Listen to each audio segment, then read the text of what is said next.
함께 나눌 하나님 말씀은 신약성경 고린도후서 4장 16절에서 18절까지 말씀입니다. 고린도후서 4장 16절로 18절까지 말씀 봉독합니다. 그러므로 우리가 낙심하지 아니하노니 우리의 겉사람은 낡아지나 우리의 속사람은 날로 새로워지도다.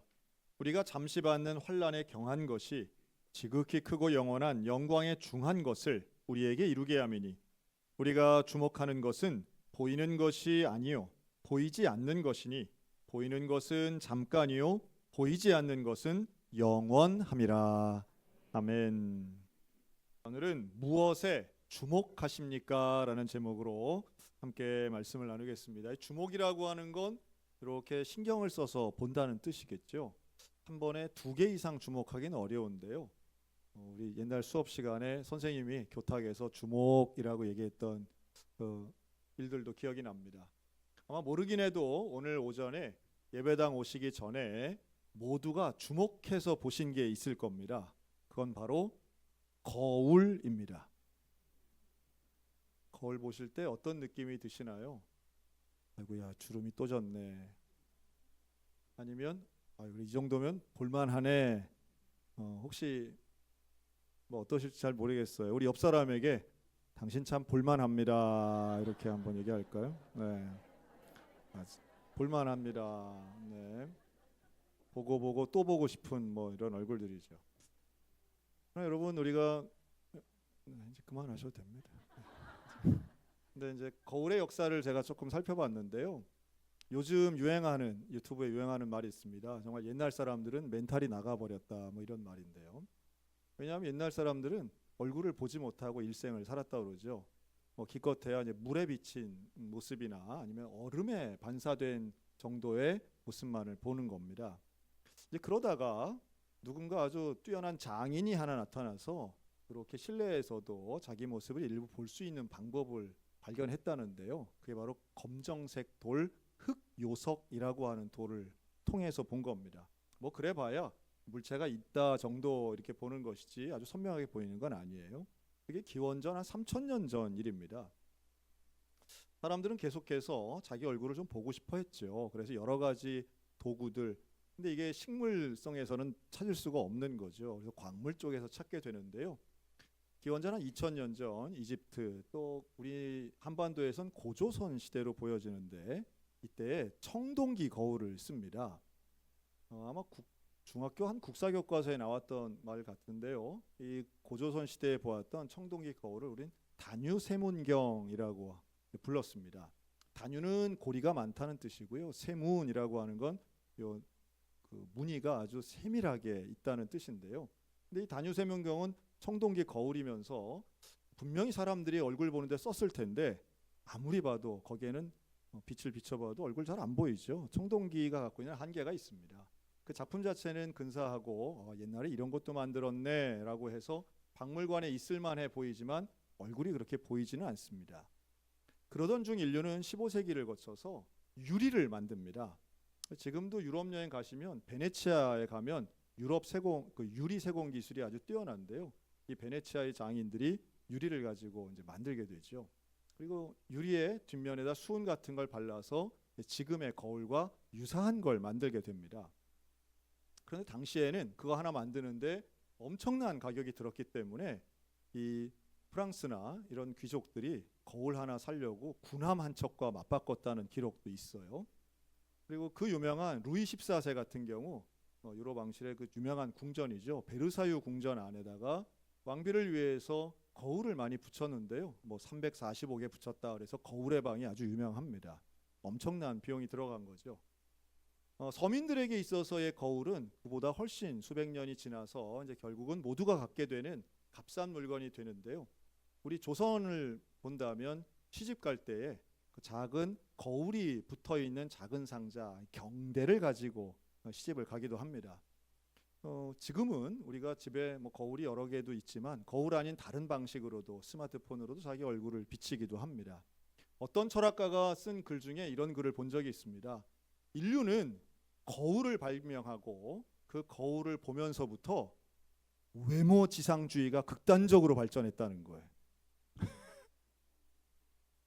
다른 사람 잘생기고 못생긴 건 평가하기 쉬운데 그걸 나와 비교하기 시작한 건 결국 거울이 일조했다는 뜻입니다.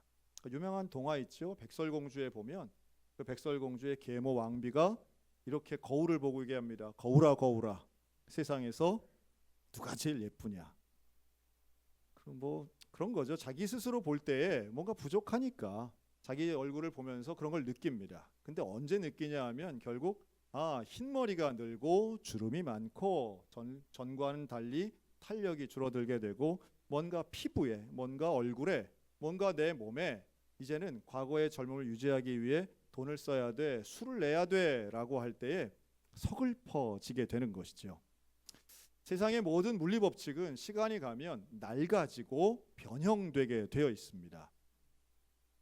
그래서 늙는 건 뭐 이렇게 유쾌한 일은 아닐지 몰라도 자연스러운 일이고요.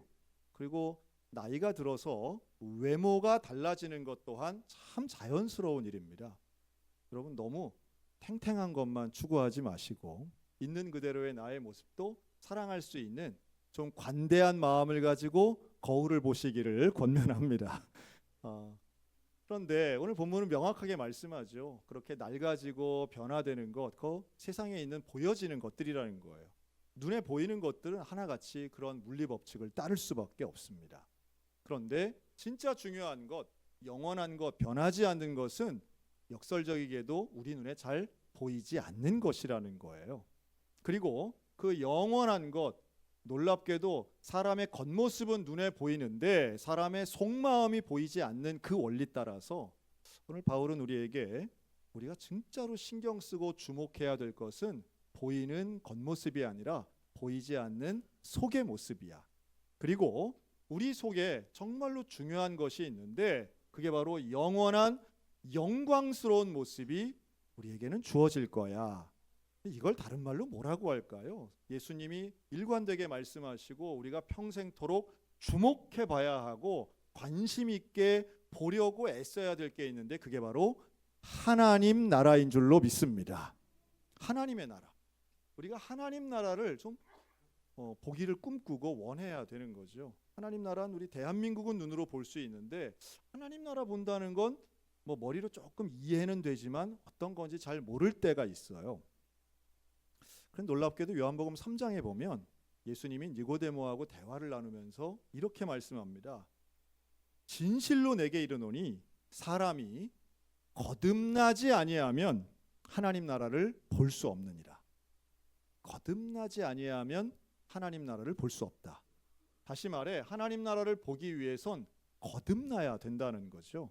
거듭남의 놀라운 복음의 원리, 이것은 이전과 이후가 다른 겁니다.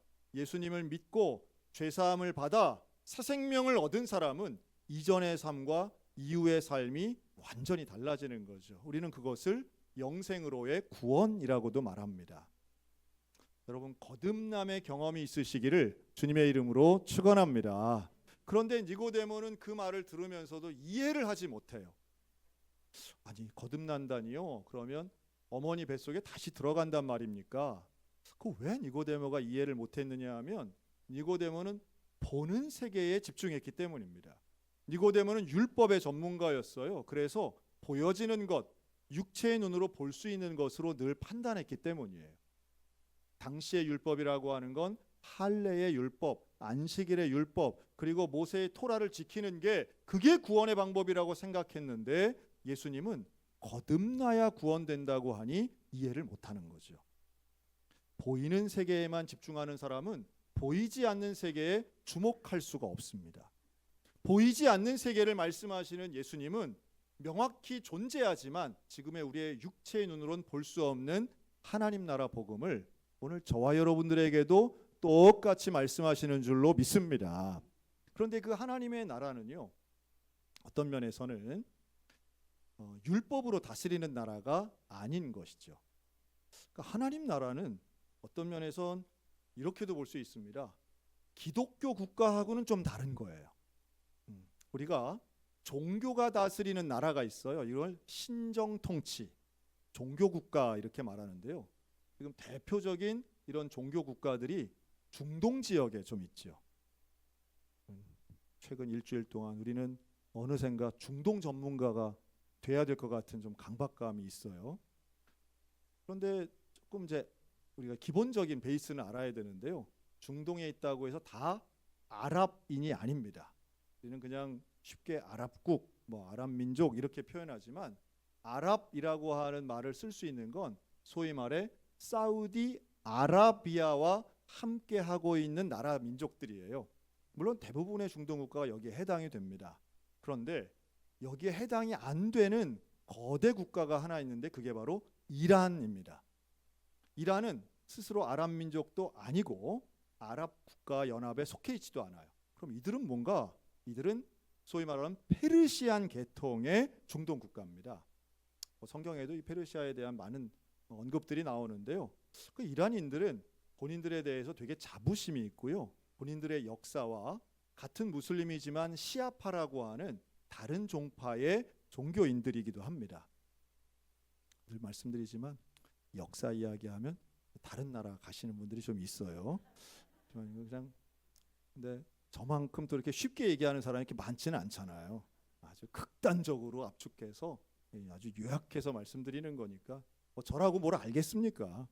저도 잘 몰라요. 가본 적도 없는 나라인데. 하지만 지금 이란은 너무도 우리하고 밀접한 나라와 상황이 되어버렸으니까요. 우리가 조금 이해할 필요가 있다고 생각이 들어요.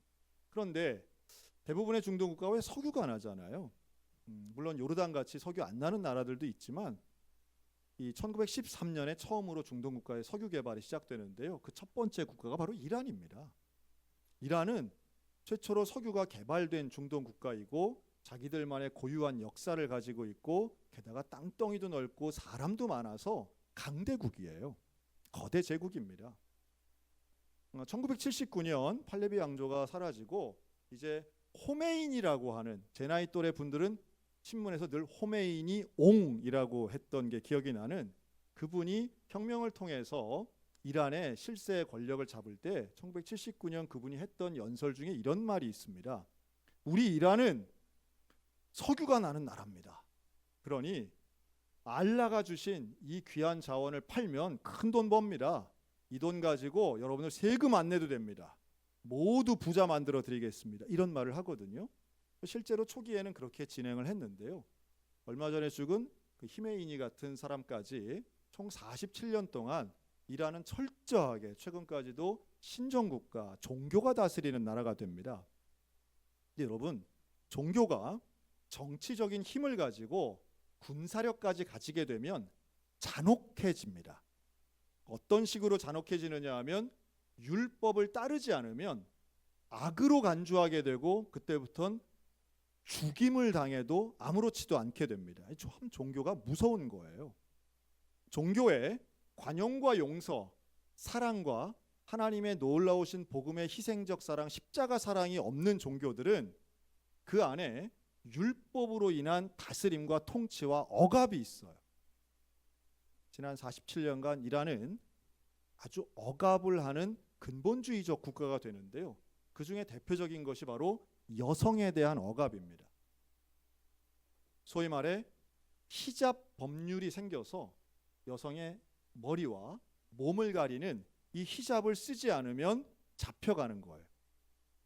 이게 어디서부터 시작됐나 보면 코란에 보면 여성을 보호하기 위해서 여성의 아름다움의 일부를 가려서 이런 성적인 폭력 앞에서 보호해야 된다는 취지로 코란에 써 있거든요. 이제 우리 기독교에도 사실 요 전통이 좀 있습니다. 뭐가 있냐면 수녀님들 보시면 수녀님들이 베일을 쓰지요.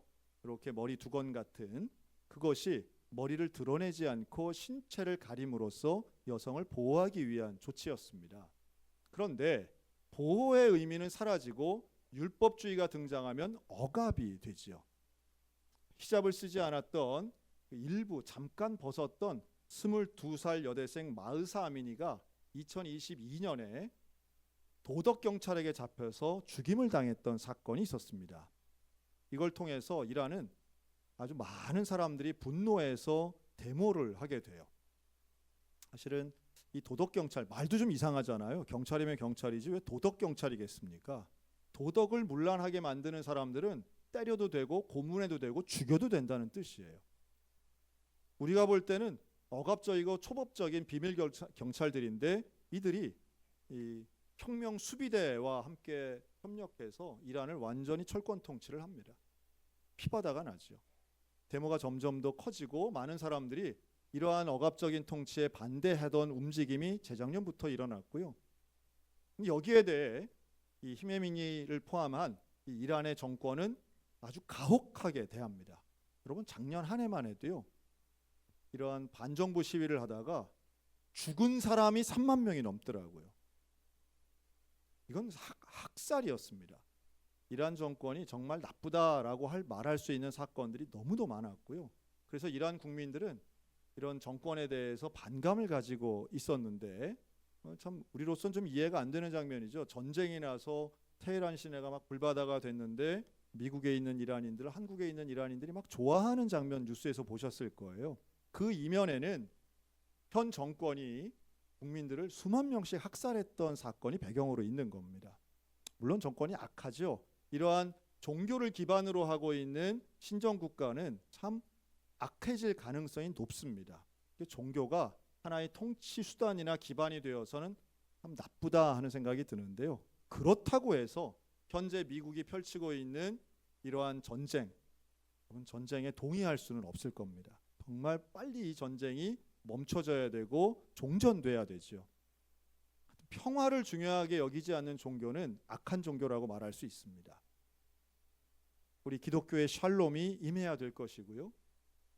저 무슬림의 인샬라가 임해야 할 것입니다. 근데 분명한 것은 우리들이 보이는 태도라고 저는 봐요. 지금 이런 심각하고 수천 명이 지금 미사일 공격과 공중 폭격에 의해서 지금도 죽고 두려워하고 있는데 우리들은 그 전쟁을 어떻게 보고 있나요? 우리 뉴스를 보면 제 마음이 많이 아프더라고요. 우리 대한민국 분들은 현재 미국과 이란, 이스라엘의 전쟁을 보면서 기름값만 걱정하는 것 같아요. 기름값이 이렇게 빨리 오르는 거야. 이래가지고 이거 내 사업이 힘들겠어. 물론 기름값이 걱정이 됩니다. 경제가 어려워지겠죠. 경제가 어려워지는 것 염려가 되죠. 하지만 왜 이렇게 이런 상황이 벌어졌고 그 지역에서는 소위 말해 호르무즈 해협을 포함해서 그 지역에 있는 많은 분들은 지금 사느냐 죽느냐 어떻게 살아가느냐 가족들이 죽고 자녀들이 죽고 있는데 글쎄요 기름값만 걱정하는 건 좀 미안한 일 아닌가 하는 생각이 드는 거죠. 기름값도 잡아야 되겠죠. 하지만 무엇보다도 그 땅에 평화가 임하도록 전쟁이 그치도록 우리도 일말의 책임감을 가지고 우리가 누리고 있는 이 평화와 이 안정감에 대해서 우리는 어느 정도 부담감을 가지고 기도의 사명을 감당해야 될 줄로 믿습니다. 또 우리가 어떤 일을 할 수 있을까라고 생각을 해야 되겠죠. 절망과 걱정이 아닌 어떤 면에서는 소망을 줄 수 있는 내가 할 수 있는 일이 무엇이 있을까? 우리 대한민국이 이렇게 부유하고 이렇게 안전한 나라인데 그저 나의 안전은 당연한 것이고 나의 부여가 혹시라도 피해 입을까 봐 전전긍긍하는 인생이 아니라 하나님의 시각을 가지고 저들을 향해 우리가 어떻게 도울 수 있을까, 어떻게 기도할까를 고민해야 될 때라고 생각합니다. 저는 우리 마음속에 보이는 세상보다 보이지 않는 세상이 중요하다고 말씀하는 사도 바울의 가르침이 어떻게 적용될 수 있을까? 마태복음 5장 8절은 이렇게 말씀하는데요. 마음이 청결한 자는 하나님을 볼 것이다 라고 말씀합니다. 근데 마음이 청결하다고 하는 것은 카타로스라고 하는 뜻인데 불순물이 없고 잘못된 게 없다는 뜻이에요. 그러니까 마음이 깨끗하다는 건 다름 아닙니다. 나의 죄를 인정하고 회개할 때에만 가능한 일이에요. 다시 말해 하나님을 볼 수 있는 은혜는 언제 생기느냐 하면 남을 비방하고 비판하고 남의 죄를 정죄하는 율법주의적 인생이 아니라 내가 죄인임을 고백하는 십자가 복음의 인생을 살 때에 내 죄를 대신하여 예수님이 희생당하시고 예수님이 십자가에 달리심으로 말미암아 내가 구원받았다라고 하는 이 놀라운 구원의 고백과 회개의 경험이 있을 때에 비로소 우리는 하나님을 보는 놀라운 은혜를 경험하게 될 줄로 믿습니다. 하나님의 은혜를 경험하는 사람은 이기적인 사람이 아니라 이타적인 십자가 복음을 체험하고 실천할 수 있다고 믿는 거예요. 여러분, 이게 기독교의 기본 정신입니다. 우리는 내 삶을 행복하게 하려고 예수 믿는 게 아니라 모두가 예수 믿고 구원받는 복음의 삶을 위해서 이 땅에 살아가는 사람들입니다. 그리고 모두가 하나님을 볼 수 있는 이런 청결한 마음을 가지고 무엇보다도 하나님을 마음에 모실 때에 그때 비로소 영원한 나라, 하나님 나라가 우리 개인 가운데, 이 시대 가운데에 우리가 살고 있는 이곳에 임하게 될 줄로 믿습니다. 이게 예수님 증거하신 복음이고요, 우리가 꿈꾸고 있고 바라고 있는 복음의 결론인 것이죠. 갈라디아서 2장 20절도 이렇게 말씀해요. 내가 그리스도와 함께 십자가에 못 박혔나니 그런즉 이제는 내가 사는 것이 아니요 오직 내 안에 누가 사세요? 그리스도께서 사시는 것이라. 내 안에 그리스도가 사는 것은 육체의 눈으로 보는 것은 아니지만 명확하게 우리가 믿고 있는 바입니다. 그리고 내 안에 그리스도가 산다면 그때부터 우리의 인생은 가치관이 달라지고 삶의 방향이 달라지는 것이죠. 삶의 태도가 언제 달라지겠습니까? 내 안에 사시는 그리스도가 원하시는 바대로 가족을 대하고 이웃을 대하고 나 자신을 대할 때에 하나님의 나라가 우리 가운데 임할 줄로 믿습니다. 보이는 세상을 보면 혼란스럽습니다. 보이는 세상을 보면 두렵습니다. 보이는 것만 보면 우리는 때로는 교만하기도 하고 때로는 실망스럽기도 합니다. 하지만 보이지 않는 하나님의 나라를 우리가 볼 수 있다면, 청결한 마음으로 회개하여 볼 수 있다면, 또 놀랍게도 거듭남의 은혜를 통하여 그 하나님 나라 볼 수 있다면 우리는 당연히 소망을 갖게 될 것입니다. 우리의 겉사람은 낡아집니다. 우리는 점점 늙어집니다. 우리의 육체를 보면 아이고 실망스러울 수 있어요. 하지만 속사람은 날마다 새로워진다라고 하는 건 사도 바울의 약속이기도 하지만 예수님의 약속의 말씀이에요. 여러분, 보이지 않는 하나님의 나라를 소망하며 살아가시기를 축원합니다. 우리가 무엇을 주목해야 되는가? 보이는 것에만 주목하는 것이 아니라 보이지 않는 것을 주목할 때 참된 영원한 가치를 깨달을 수 있을 것입니다. 영원한 가치를 깨닫는 사람은 결국 사라질 것에, 잠깐 있다 사라질 것에 내 마음을 폭 빠뜨리는 것이 아니라 영원한 하나님의 나라의 가치를 두니 우리의 삶은 더욱 거룩해지고 온전해질 것이라는 말씀이에요. 율법주의에 살았던 니고데모가 예수님 말씀을 이해 못했지만 우리는 오늘 십자가의 복음을 따라 그 예수님의 말씀을 깨닫습니다. 거듭남의 은혜를 체험하시기 바랍니다. 청결함의 눈으로 하나님을 바라보시기 바랍니다. 세상에 눈으로 볼 수 있는 나라가 아니라 보이지 않는 영원한 가치 하나님의 나라를 바라봄으로 오늘도 소망 가운데 용기를 내며 믿음 가운데 확신을 가지고 살아가는 저와 여러분들 다 되시기를 우리 주님의 이름으로 축원합니다. 아멘. 기도하겠습니다.